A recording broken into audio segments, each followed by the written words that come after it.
नमस्कार, दृष्टि आईएएस के टुडेज जीके प्रोग्राम में आपका स्वागत है। सबसे पहले पिछले सेशन का रिकैप देखते हैं। पहला प्रश्न था, निम्नलिखित कथनों पर विचार कीजिए। 1. कोई भी व्यक्ति जो पुनर्विक्रय या वाणिज्यिक उद्देश्य के लिए सामान या सेवाएं प्राप्त करता है, उसे उपभोक्ता माना जाता है।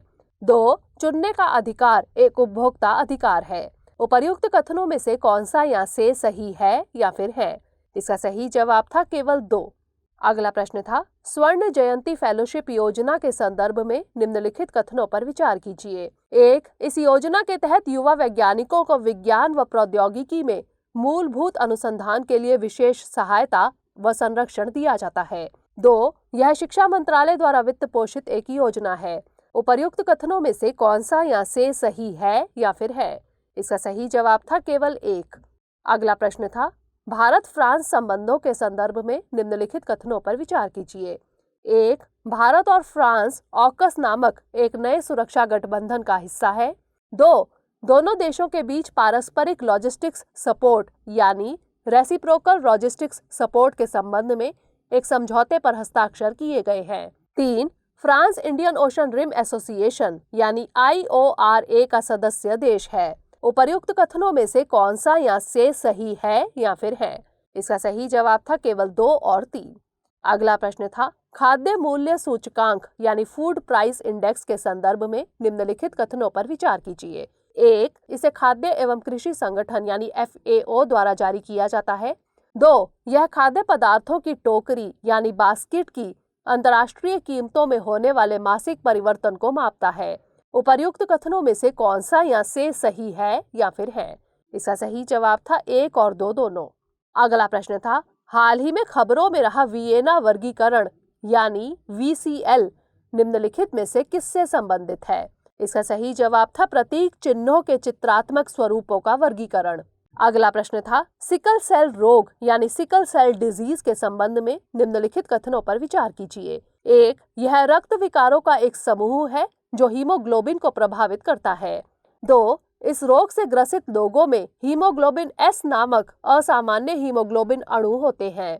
3. यह रोग माता पिता से संतान में स्थानांतरित नहीं हो सकता है। उपर्युक्त कथनों में से कौन सा या से सही है या फिर है? इसका सही जवाब था केवल 1 और 2। अगला प्रश्न था, बेसिक देशों यानी बेसिक कंट्रीज के संबंध में निम्नलिखित कथनों पर विचार कीजिए। 1. यह बड़े और नए औद्योगिकीकृत देशों का एक गुट है जिसमें रूस भी शामिल है। 2. इस समूह का गठन 28 नवंबर 2009 में किया गया था। उपर्युक्त कथनों में से कौन सा या से सही है या फिर है? इसका सही जवाब था केवल 2। अगला प्रश्न था, पद्म पुरस्कारों के संबंध में निम्नलिखित कथनों पर विचार कीजिए। 1. पद्म विभूषण पद्म पुरस्कारों के पदानुक्रम में सर्वोच्च पुरस्कार है। 2. ये पद्म पुरस्कार समिति द्वारा की गई सिफारिशों पर प्रदान किए जाते हैं जिसका गठन हर साल राष्ट्रपति द्वारा किया जाता है। 3. ये पुरस्कार केवल कला, समाज सेवा, विज्ञान और इंजीनियरिंग, चिकित्सा, साहित्य और शिक्षा, खेल, सिविल सेवाओं के क्षेत्र में दिए जाते हैं। उपर्युक्त कथनों में से कौन सा या से गलत है या फिर है? इसका सही जवाब था केवल 2 और 3। अगला प्रश्न था, हाल ही में चर्चा में रही ऑपरेशन X पुस्तक के लेखक कौन है? इसका सही जवाब था कैप्टन MNR सामंत और संदीप उन्नीथन। अंतिम प्रश्न था, पोलियो के संबंध में निम्नलिखित कथनों पर विचार कीजिए। 1. अफगानिस्तान और पाकिस्तान ही दुनिया के 2 ऐसे देश हैं जहां पोलियो अभी भी स्थानिक यानी एंडेमिक है। 2. पोलियो वायरस आंत यानी इंटेस्टाइन में अपनी प्रतिकृति का निर्माण करता है जहां से यह तंत्रिका तंत्र पर आक्रमण कर सकता है और पक्षाघात यानी पैरालिसिस का कारण बन सकता है। उपर्युक्त कथनों में से कौन सा या से सही है या फिर है? इसका सही जवाब था 1 और 2 दोनों। हमारे वीडियो अंग्रेजी में देखने के लिए फॉलो करें हमारा ही दूसरा YouTube चैनल दृष्टि IAS इंग्लिश। शुरुआत करते हैं आज के सेशन की। सबसे पहले देखेंगे अभ्यास प्रश्न। निम्नलिखित कथनों पर विचार कीजिए। 1. यूनेस्को के क्रिएटिव सिटीज कार्यक्रम का लक्ष्य सतत विकास लक्ष्य 11 को हासिल करना है। 2. संयुक्त राष्ट्र महासभा ने 31 अक्टूबर को विश्व शहर दिवस के तौर पर नामित किया है। 3. शिल्प और लोक कला श्रेणी के तहत श्रीनगर को क्रिएटिव सिटीज नेटवर्क के हिस्से के तौर पर चुना गया है। उपर्युक्त कथनों में से कौन सा या से सही है या फिर है? केवल एक और 2। केवल 2 और 3 या फिर 1, 2 और 3? इसका सही जवाब है ऑप्शन डी, 1, 2 और 3। संयुक्त राष्ट्र शैक्षिक, वैज्ञानिक और सांस्कृतिक संगठन यानी यूनेस्को ने शिल्प और लोक कला श्रेणी के तहत श्रीनगर को 49 शहरों में क्रिएटिव सिटीज नेटवर्क के हिस्से के तौर पर चुना है, इसलिए कथन 3 सही है। यूनेस्को क्रिएटिव सिटीज नेटवर्क यानी UCCN कार्यक्रम की शुरुआत 2004 में की गई थी। इस नेटवर्क में शामिल रचनात्मक क्षेत्र हैं शिल्प और लोक कला, मीडिया कला, पाक कला, फिल्म डिजाइन, साहित्य और संगीत। इसका मकसद अभिनव यानी इनोवेटिव सोच और कार्रवाई के जरिए सतत विकास लक्ष्यों को प्राप्त करना है। गौरतलब है कि सतत विकास लक्ष्य 11 का उद्देश्य शहरों और मानव बस्तियों को समावेशी, सुरक्षित और टिकाऊ बनाना है। अतः कथन 1 सही है। संयुक्त राष्ट्र महासभा ने 31 अक्टूबर को विश्व शहर दिवस के रूप में नामित किया है, इसलिए कथन 2 भी सही है। तो इस तरह इस प्रश्न का सही जवाब ऑप्शन डी, 1, 2 और 3, यानी सभी कथन सही हैं। आज के सेशन का पहला प्रश्न है, ग्लोबल ड्रग पॉलिसी इंडेक्स 2021 के संदर्भ में निम्नलिखित कथनों पर विचार कीजिए। 1, यह संयुक्त राष्ट्र ड्रग्स और अपराध कार्यालय द्वारा जारी किया गया है। 2, इस इंडेक्स में 30 देशों में भारत को 18वां स्थान प्राप्त हुआ है। उपर्युक्त कथनों में से कौन सा या से सही है या फिर है? केवल 1, केवल 2, 1 और 2 दोनों, या फिर ना तो 1 और ना ही 2? इसका सही जवाब ऑप्शन बी, केवल 2।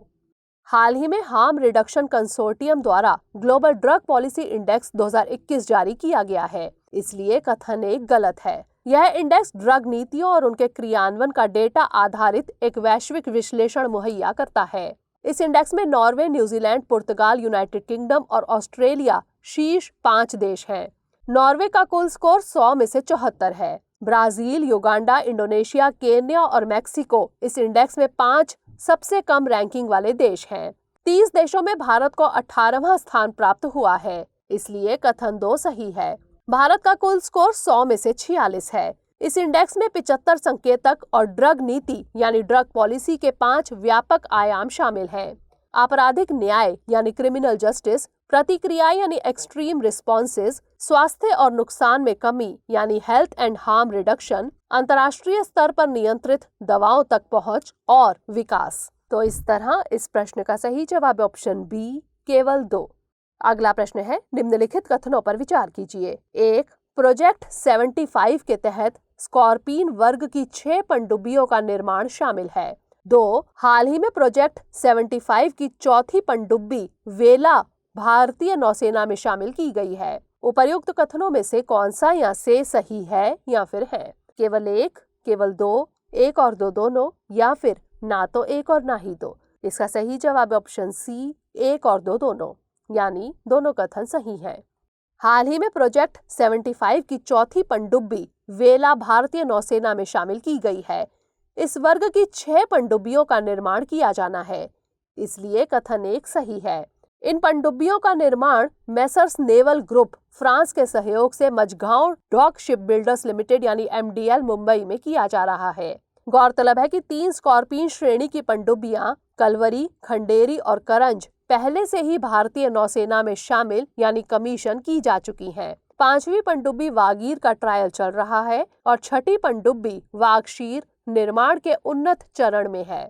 तो इस तरह इस प्रश्न का सही जवाब ऑप्शन सी, 1 और 2 दोनों।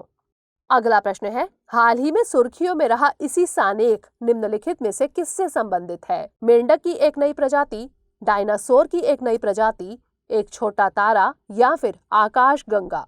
इसका सही जवाब ऑप्शन बी, डायनासोर की एक प्रजाति। हाल ही में पुर्तगाल, डेनमार्क और जर्मनी के शोधकर्ताओं की एक अंतर्राष्ट्रीय टीम ने डायनासोर की खोपड़ी यानी स्कल्स की हड्डियों का माइक्रो CT स्कैन किया है। 1994 में पूर्वी ग्रीनलैंड में खुदाई के दौरान डायनासोर की इस खोपड़ी को खोजा गया था। शोधकर्ताओं ने इसे एक नई प्रजाति कहा है और इसका नाम इसी सानेक रखा है। यह नाम ग्रीनलैंड की इनुइट लैंग्वेज के प्रति श्रद्धांजलि है, जिसका अर्थ कोल्ड बोन है। गौरतलब है कि इसी सानेक लगभग 214 मिलियन वर्ष पहले ग्रीनलैंड में पाया जाता था। यह मध्यम आकार का लंबी गर्दन वाला एक शाकाहारी जानवर था। बता दें कि यह सोरोपॉड्स यानी भूमि पर पाया जाने वाला अब तक का सबसे बड़ा जानवर का पूर्वज था। तो इस तरह इस प्रश्न का सही जवाब है ऑप्शन बी, डायनासोर की एक नई प्रजाति। अगला प्रश्न है, महात्मा गांधी नरेगा यानी मनरेगा के तहत एक सप्ताह की स्वच्छ हरित ग्राम पहल का संचालन किसके द्वारा किया गया? ग्रामीण विकास मंत्रालय, सामाजिक न्याय एवं अधिकारिता मंत्रालय, कृषि एवं किसान कल्याण मंत्रालय या फिर जनजातीय कार्य मंत्रालय? इसका सही जवाब है ऑप्शन ए, ग्रामीण विकास मंत्रालय। हाल ही में ग्रामीण विकास मंत्रालय ने आजादी का अमृत महोत्सव के हिस्से के रूप में 29 अक्टूबर से 4 नवंबर 2021 तक पूरे देश में महात्मा गांधी नरेगा यानी मनरेगा के तहत स्वच्छ हरित ग्राम सप्ताह पहल का आयोजन किया है, इसलिए विकल्प ए सही है। इस दौरान वर्मी कंपोस्टिंग, अपशिष्ट पदार्थों के पुनर्चक्रण, जल निकासी गड्ढों के निर्माण और गैर बायोडिग्रेडेबल कचरे की रीसाइक्लिंग जैसी वेस्ट टू वेल्थ पहलों पर चर्चा की गई। तो इस तरह इस प्रश्न का सही जवाब है ऑप्शन ए, ग्रामीण विकास मंत्रालय। अगला प्रश्न है, भारत के 72वें शतरंज ग्रैंड मास्टर कौन बने हैं? मित्राब गुहा, संकल्प गुप्ता, आर राजा ऋत्विक या फिर हर्षित राजा? इसका सही जवाब है ऑप्शन ए, मित्राब गुहा। कोलकाता के खिलाड़ी मित्राब गुहा सर्बिया में एक टूर्नामेंट के दौरान अपना तीसरा और फाइनल ग्रैंड मास्टर नॉम हासिल करके भारत के 72वें शतरंज ग्रैंड मास्टर बन गए हैं, इसलिए विकल्प ए सही है। 20 वर्षीय गुहा ने सर्बिया के नोवी सैड में चल रहे GM third Saturday mix 220 tournament में फाइनल नॉम हासिल करने के बाद ग्रैंड मास्टर का खिताब हासिल किया है। तो इस तरह इस प्रश्न का सही जवाब है ऑप्शन ए, मित्राब गुहा। अगला प्रश्न है, हार्बिंगर 2021 हैकाथॉन के संदर्भ में निम्नलिखित कथनों पर विचार कीजिए। 1. इसका आयोजन RBI यानी भारतीय रिजर्व बैंक द्वारा किया जाएगा। 2. इसकी थीम स्मार्टर डिजिटल पेमेंट्स रखी गई है। उपर्युक्त कथनों में से कौन सा या से सही है या फिर है? केवल एक, केवल दो, एक और दो दोनों या फिर ना तो एक और ना ही दो? इसका सही जवाब है ऑप्शन सी, एक और दो दोनों। भारतीय रिजर्व बैंक ने अपने पहले वैश्विक hackathon harbinger 2021 innovation for transformation की घोषणा की है, अतः कथन एक सही है। इसकी थीम स्मार्टर डिजिटल पेमेंट्स रखी गई है, इसलिए कथन 2 भी सही है। इस हैकाथॉन के लिए रजिस्ट्रेशन 15 नवंबर से शुरू होंगे।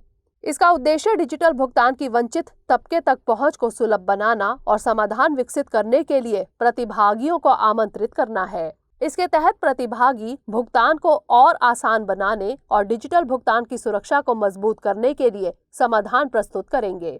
तो इस तरह इस प्रश्न का सही जवाब है ऑप्शन सी, एक और दो दोनों, यानी दोनों कथन सही है।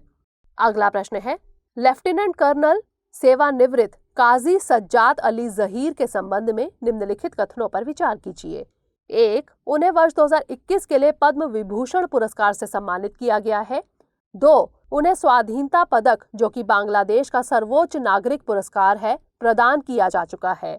उपर्युक्त कथनों में से कौन सा या से सही नहीं है या फिर है? केवल एक, केवल दो, एक और दो दोनों या फिर ना तो एक और ना ही दो? इसका सही जवाब है ऑप्शन ए, केवल एक, यानी पहला कथन गलत है। हाल ही में राष्ट्रपति रामनाथ कोविंद ने 1971 के बांग्लादेश मुक्ति संग्राम सेनानी लेफ्टिनेंट कर्नल सेवानिवृत्त काजी सज्जाद अली जहीर को वर्ष 2021 के लिए पद्मश्री पुरस्कार से सम्मानित किया, इसलिए कथन एक गलत है। उन्हें लोक कार्य यानी पब्लिक अफेयर्स में उनके योगदान के लिए भारत के सबसे प्रतिष्ठित नागरिक पुरस्कारों में से एक से सम्मानित किया गया। पद्मश्री पुरस्कार प्रशस्ति पत्र में लेफ्टिनेंट कर्नल जहीर को बांग्लादेश मुक्ति संग्राम के अग्रणी और शुद्धोई मुक्ति युद्धों के संस्थापक के तौर पर वर्णित किया गया है। गौरतलब है कि पाकिस्तानी सेना छोड़ने के लिए उन्हें मौत की सजा दी गई थी। उन्हें स्वाधीनता पदक, जो कि बांग्लादेश का सर्वोच्च नागरिक पुरस्कार है, प्रदान किया जा चुका है, इसलिए कथन 2 सही है। तो इस तरह इस प्रश्न का सही जवाब है ऑप्शन ए, केवल एक। अगला प्रश्न है, हाल ही में खबरों में रहा joint comprehensive plan of action यानी JCPOA निम्नलिखित में से किससे संबंधित है? मीथेन उत्सर्जन को कम करने के लिए COP26 में अपनाई गई योजना, फिलिस्तीन में विश्व धरोहर स्थलों के संरक्षण की एक योजना, सीरिया के लिए संयुक्त राष्ट्र सुरक्षा परिषद का एक प्रस्ताव या फिर ईरान का एक परमाणु समझौता? इसका सही जवाब है ऑप्शन डी, ईरान का एक परमाणु समझौता।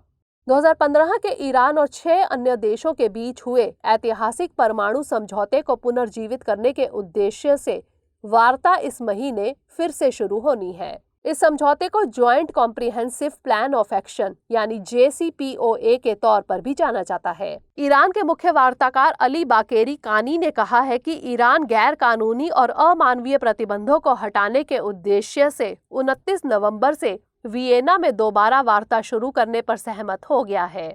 गौरतलब है कि पूर्व अमेरिकी राष्ट्रपति डोनाल्ड ट्रंप के कार्यकाल में अमेरिका इस समझौते से पीछे हट गया था और उसने ईरान पर फिर से प्रतिबंध लागू कर दिए थे। अतः विकल्प डी सही है। तो इस तरह इस प्रश्न का सही जवाब ऑप्शन डी, ईरान का एक परमाणु समझौता। अगला प्रश्न है, केंद्रीय क्षेत्र की योजना के प्रशिक्षण मॉड्यूल के संबंध में निम्नलिखित कथनों पर विचार कीजिए। 1. इन्हें सूक्ष्म, लघु और मध्यम उद्यम मंत्रालय द्वारा लॉन्च किया गया है। 2. ये मॉड्यूल भारतीय पुनर्वास परिषद यानी RCI द्वारा विकसित किए गए हैं। 3. दिव्यांगजन सशक्तिकरण विभाग यानी DEPWD आने वाले महीनों में पूरे देश में इस योजना को लागू करने की प्रक्रिया में है। उपर्युक्त कथनों में से कौन सा या से सही है या फिर है? केवल 1 और 2, केवल 2 और 3, केवल 2 या फिर केवल 1 और 3? इसका सही जवाब ऑप्शन बी, केवल 2 और 3। हाल ही में केंद्रीय सामाजिक न्याय एवं अधिकारिता मंत्री डॉक्टर वीरेंद्र कुमार ने नई दिल्ली में एक समारोह में केंद्रीय क्षेत्रक योजना के प्रशिक्षण मॉड्यूल का विमोचन किया। इसलिए कथन 1 गलत है। भारतीय पुनर्वास परिषद यानी RCI द्वारा स्वास्थ्य और संबद्ध पेशेवरों, शिक्षा अधिकारियों, जमीनी स्तर के कार्यकर्ताओं, वरिष्ठ और मध्य स्तर के पदाधिकारियों सहित लक्षित समूहों के विभिन्न स्तरों के लिए प्रशिक्षण मॉड्यूल विकसित किए गए हैं। इसलिए कथन 2 सही है। दिव्यांगजन सशक्तिकरण विभाग अगले कुछ महीनों में इस योजना को पूरे देश में लागू करने की प्रक्रिया में है। इसलिए कथन 3 सही है। तो इस तरह इस प्रश्न का सही जवाब ऑप्शन बी, केवल 2 और 3। अंतिम प्रश्न है, अफगानिस्तान पर क्षेत्रीय सुरक्षा वार्ता के संबंध में निम्नलिखित कथनों पर विचार कीजिए। 1. NSA स्तर की इस बैठक की अध्यक्षता राष्ट्रीय सुरक्षा सलाहकार अजीत डोभाल कर रहे हैं।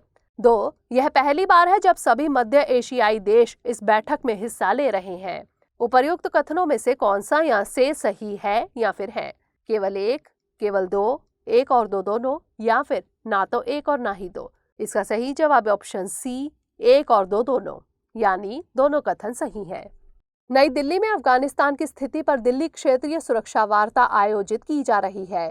NSA स्तर की बैठक की अध्यक्षता राष्ट्रीय सुरक्षा सलाहकार अजीत डोभाल कर रहे हैं। इसलिए कथन 1 सही है। ईरान, कजाकिस्तान, किर्गिस्तान, रूस, तुर्कमेनिस्तान और उज्बेकिस्तान भी इस बैठक में हिस्सा ले रहे हैं। यह पहली बार है जब न केवल अफगानिस्तान के पड़ोसी देश बल्कि सभी मध्य एशियाई देश इस बैठक में हिस्सा ले रहे हैं। इसलिए कथन 2 सही है। तो इस तरह इस प्रश्न का सही जवाब ऑप्शन सी, 1 और 2 दोनों। अब नोट कर लेते हैं आज का अभ्यास प्रश्न। जलवायु परिवर्तन प्रदर्शन सूचकांक 2021 के संबंध में निम्नलिखित कथनों पर विचार कीजिए। 1. इसे जर्मन वॉच द्वारा न्यू क्लाइमेट इंस्टीट्यूट और क्लाइमेट एक्शन नेटवर्क के सहयोग से विकसित किया गया है। 2. ओवरऑल रैंकिंग की पहली 3 रैंकों को खाली रखा गया। 3. चौथी रैंक के साथ नॉर्वे इस सूचकांक में शीर्ष पर है। उपर्युक्त कथनों में से कौन सा या से सही है या फिर है? केवल 1 और 2, केवल 2 और 3, केवल 1 या फिर 1, 2 और 3? इसका उत्तर हमें कमेंट सेक्शन में जरूर भेजिएगा। अगले सेशन में नए प्रश्नों के साथ मिलेंगे।